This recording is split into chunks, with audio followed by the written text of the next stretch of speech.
પ્રભુ ઈસુ ખ્રિસ્તના ગૌરવી નામમાં આપ સર્વને પ્રેમી સલામ પાઠવું છું. ઘણા લાંબા સમય પછી તમારી સાથે આ રીતે વિડીયો મારફતે આવું છું અને આ પ્રિવિલેજને માટે પણ પ્રભુનો આભાર માનું છું. આવતીકાલે વચનના જે સેવકો છે 2025ના વિઝન વીકના વક્તાઓ તેઓ નીકળશે. જેઓ પરદેશમાં છે જવાના છે તેઓ પણ નીકળી ગયા છે. એ બધાને માટે પ્રભુનો આભાર માનીએ છીએ. મારી પાસે જે દુઃખ સહન સપ્તાહ 2025 માટેનો જે પ્રાર્થના પત્ર છે એની અંદર 122 વ્યક્તિઓનું લિસ્ટ છે અને એ સિવાય જે બીજા એડિશન છે એવા 13 વ્યક્તિઓ છે. અને પરદેશમાં જનારા પ્રભુના સેવક આપણા માનવંત બિશપ રાઇટ રેવરન્ડ ડૉક્ટર સિડવાન્સ ક્રિશ્ચન સાહેબ કેનેડા ગુજરાતી ચર્ચ ઓફ કેનેડામાં જવાના છે. રાજેન્દ્ર કડિયાત સાહેબ તેઓ તો કેનેડામાં છે જ, પણ એ નેપરવિલાની અંદર જવાના છે. અને બહાર જનારા જે લોકો છે એમાં પ્રભુના સેવક શ્રી જયંતિ આઈ ક્રિશ્ચન જેઓ ફિલાડેલ્ફિયાના છે, તેઓ કેલિફોર્નિયા USA કે જ્યાં આગળ 3 ગુજરાતી સભા મંડળીઓ છે એમાં સંયુક્ત સભામાં વચન આપનાર છે. રેવરન્ડ ડૉક્ટર ડેનિયલ દીપક તેઓ કેનેડિયન ગુજરાતી ક્રાઇસ્ટ ચર્ચ બ્રમ્પટનમાં વચનની સેવા આપશે. જો તમારી ઈચ્છા છે કે તમે પ્રાર્થના કરો તો તમે મારી પાસેથી આ પ્રાર્થના પત્ર મેળવી શકશો. તમે જો મેસેજ આપશો વોટ્સઅપ ઉપર તો અમે તમારી ઉપર એ મોકલી આપીશું. પણ આવતીકાલે હું ને મારા ધર્મપત્ની પણ વ્યારાથી આગળ સોનગઢમાં જવાના છીએ વચનની સેવાને માટે. અમારે માટે પ્રાર્થના કરશો. પણ વધારે સમય ન લેતા અત્યારે આખા અઠવાડિયા દરમિયાન વચનની સેવાને માટે આપણે જઈએ અને વચનો સાંભળીએ પ્રભુના.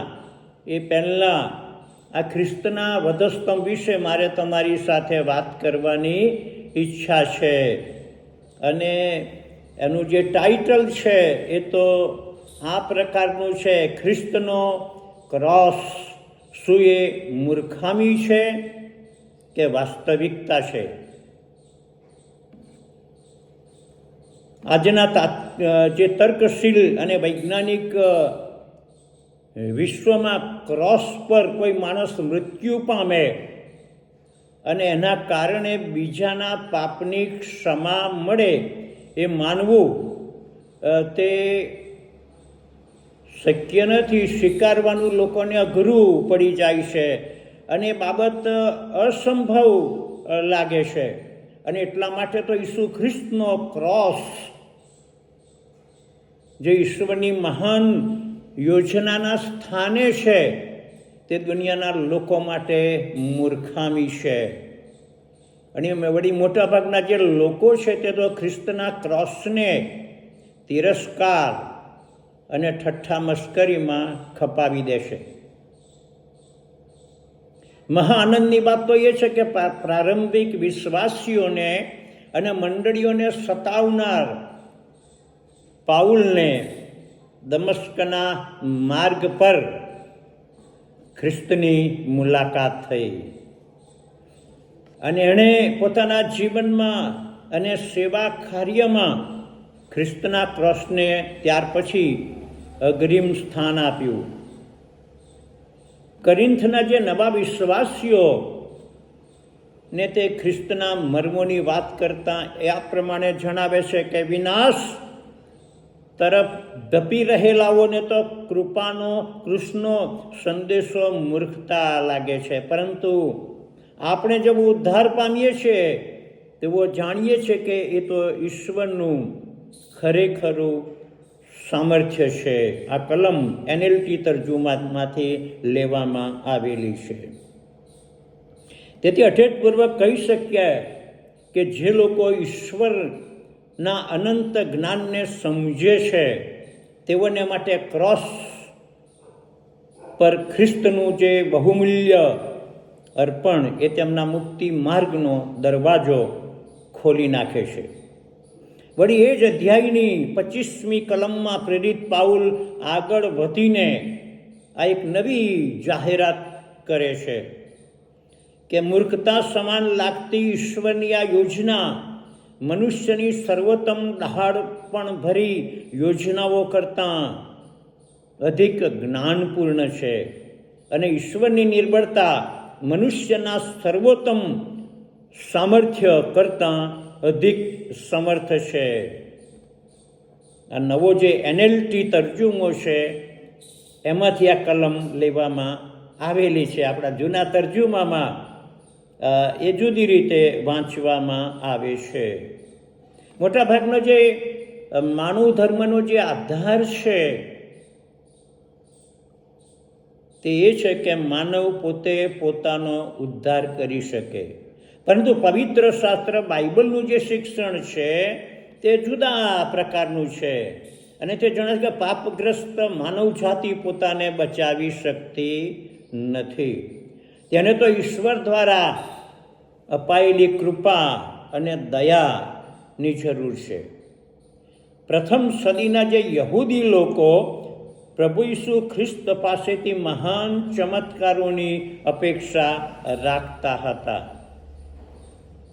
પરંતુ ઈસુએ તો ક્રોસ પર ના મૃત્યુ અને પુનરુત્થાન દ્વારા મનુષ્યના તારણની પ્રાપ્તિનું કાર્ય પરિપૂર્ણ કરી નાખ્યું છે. અને એટલા માટે તો વિશ્વાસી સમુદાયના લોકો તો આ ગીત હોંશે હોંશે ગાય છે. કયું ગીત? કાલવરી પર કામ પૂરા કિયા ઉસને હમકો બચાને કે લીએ. અને એટલા માટે દુઃખની વાત એ હતી કે તે વખતના જે જ્ઞાની ગ્રીક લોકો અને રોમનો પણ ક્રોસ અને અપમાનનું ચિહ્ન માનતા હતા. તેઓ તો એવું માની બેઠા હતા કે તેમણે વળી આ શા માટે મૃત્યુ પામેલા મસીહને પોતાના ઉદ્ધારકર્તા તરીકે સ્વીકારવા જોઈએ. અને આજે પણ આધુનિક માનવજાતિ માટે ક્રોસ એક અવૈજ્ઞાનિક અને અતાર્કિક વિચાર તરીકે ચાલુ છે. પણ ઈશ્વરનું જ્ઞાન માનવીના તર્ક કરતાં અનેક ગણું ઊંચું છે. હાલેલુયા. અને એટલા માટે પાપની માફી માટે ક્રોસ અનિવાર્ય છે. એ તો માનવજાતના ઉદ્ધાર માટે ઈશ્વરની જે મહાન વ્યૂહરચના છે. કલોસી 1 અધ્યાય 13મી ને 14મી કલમ આ પ્રમાણે કહેશે કે તેમણે આપણને અંધકારના સામ્રાજ્યમાંથી છોડાવીને તેમના પ્રિય પુત્રના સામ્રાજ્યમાં આણ્યા છે. તેમણે આપણી સ્વતંત્રતા ખરીદીને આપણા પાપ માફ કર્યા છે. હાલેલુયા.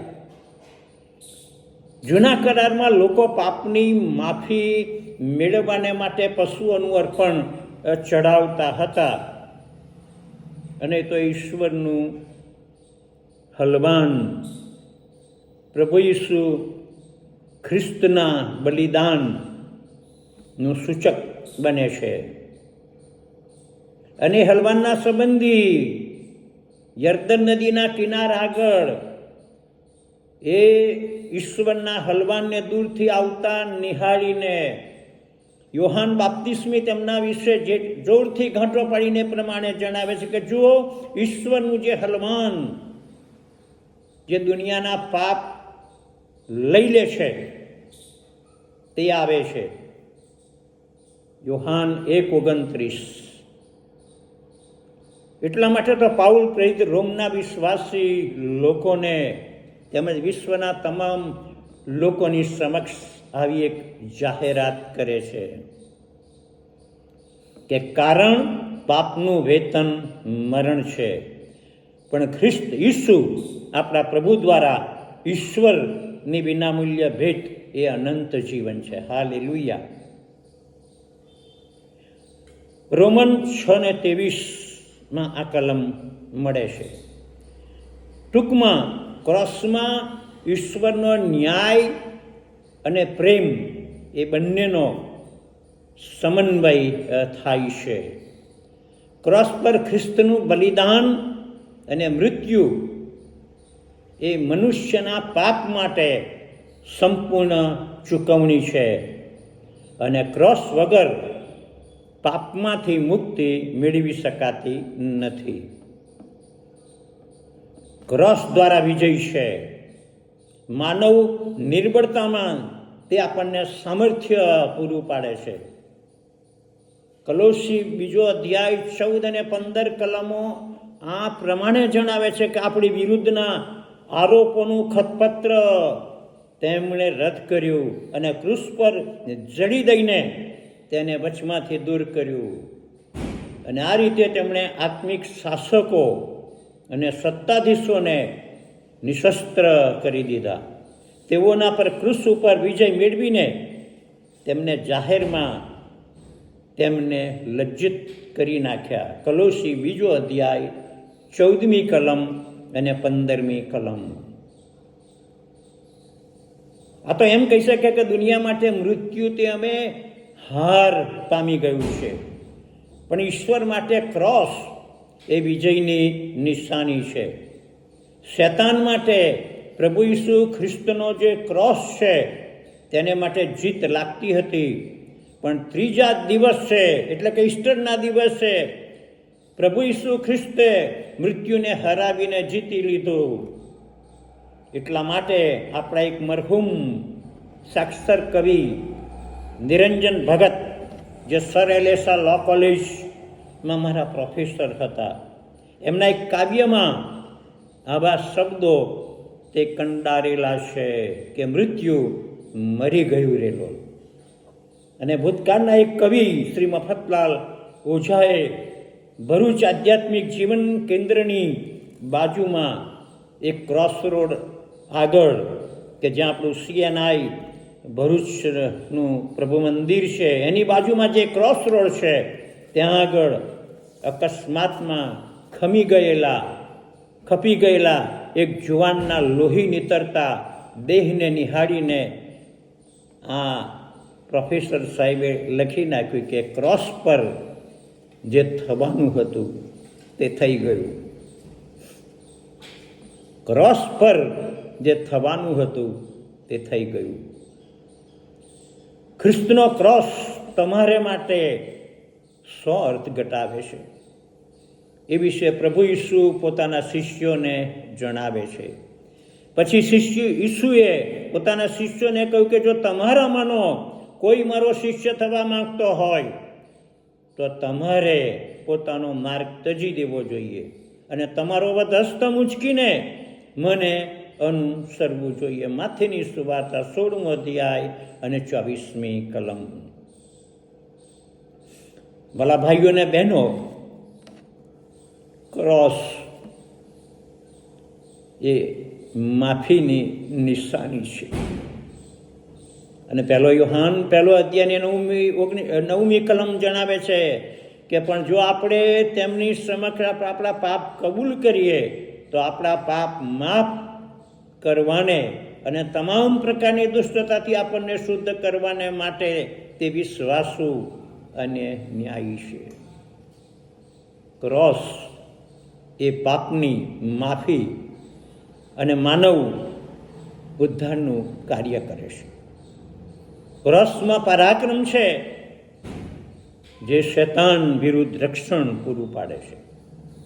ક્રોસ એ શાંતિ પ્રદાન કરે છે અને જીવનમાં પરિવર્તન લાવે છે. આજે અસંખ્ય લોકો ખ્રિસ્તના ક્રોસને મૂર્ખામીમાં ખપાવી દે છે, પણ જે કોઈ ઈશ્વરની ઉદ્ધારક યોજનાને સમજે છે અને સ્વીકારે છે તેઓને માટે ક્રોસ આશા, શક્તિ અને અનંત જીવન છે. ક્રોસના સંબંધમાં બીજા લોકો જે માનતા હોય અને જે માન્યતા ધરાવતા હોય તે ભલે, પણ ભજન સંગ્રહના મરહુમ કવિ શ્રી દાનિયેલ ડાયાભાઈ ભલભલાને નવો નિર્ણય લેવા પડકાર આપે છે અને ઉત્તેજન આપી જાય છે.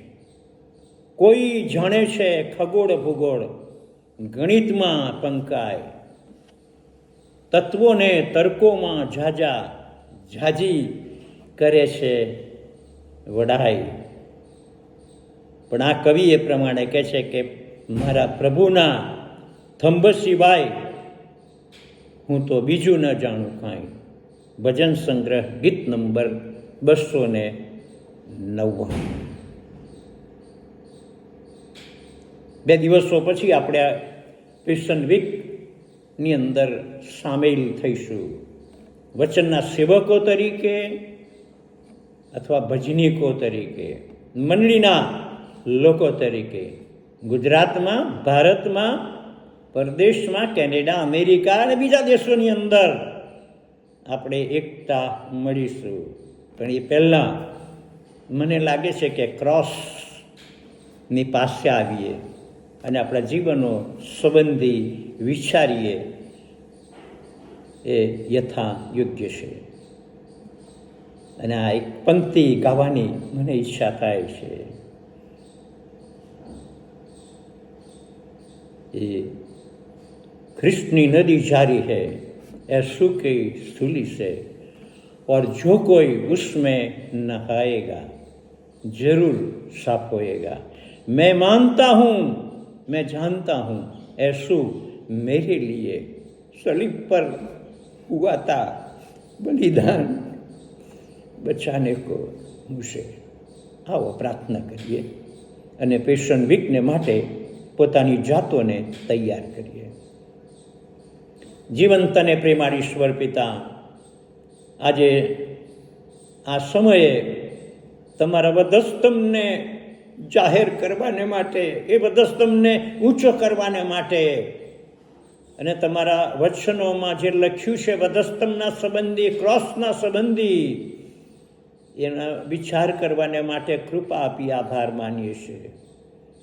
અને અમે પેશન વીકની સભાઓમાં સામેલ થવાના છે, વક્તા તરીકે, વચનના સેવકો તરીકે, સભાજનો તરીકે, ક્વાયર તરીકે, ગુજરાતમાં, ભારતમાં અને પરદેશમાં. ત્યારે અમારી મદદ કરજો. અને પ્રાર્થનાના આત્માની અંદર પિતાજી અમે આખું સપ્તાહ સામેલ થઈએ માટે તમારા તરફની પુષ્કળ કૃપા તમે બક્ષજો. અમારી સાથે ને પાસે રહેજો. અને અમારી પ્રાર્થના મુક્તિદાતા ઈસુના નામમાં તમારી પાસે લાવીએ છીએ. સાંભળો ને માન્ય કરો. આમીન. અને જો તમારે જે વચનના સેવકોનું લિસ્ટ પ્રાર્થનાને માટે જરૂરી લાગતું હોય તો તમે મારી ઉપર એક વોટ્સઅપ મેસેજ મોકલશો. 94 261 55 938 એ મારો મોબાઈલ નંબર છે. અને જો મોકલશો તો હું તમારી ઉપર આ લિસ્ટ વોટ્સઅપ ઉપર મોકલી આપીશ. God bless you. પ્રાર્થના અને પ્રભુની કૃપા તમારી સાથે. આમેન. આમેન.